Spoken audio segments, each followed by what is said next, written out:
तो संगवारी हो आज 19 जून हरे और शाम के लगभग 5:30 बजे से मौसम बन गई। पानी है तो वैसे 5:45 बजे चालू हुई से 5:45 का पानी चालू हुई, ज़बरदस्त पानी गिरा थे।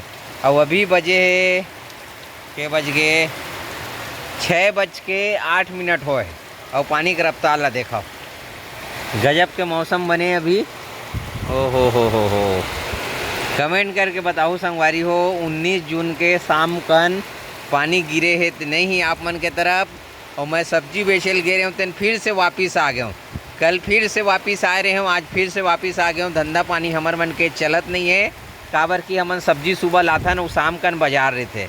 और बाकी भैया मन है तो सुबह अपन कमा के आ जाते भैया 2 बजे, 6 से 2 बजे तक। कोनो हाँ 8 बजे जाते थे, 5 बजे कमा के आ जाते। बरसात के दिन में संगवारी बहुत लफड़ा होते, शाम को ज़्यादा पानी आते ना तो हमारे बाजार वाला मन के धनिया बोआ जाते, पूरा सब्जी मन रखे खराब हो जाते। अब का दुख लगो ठ्यावन तैसे।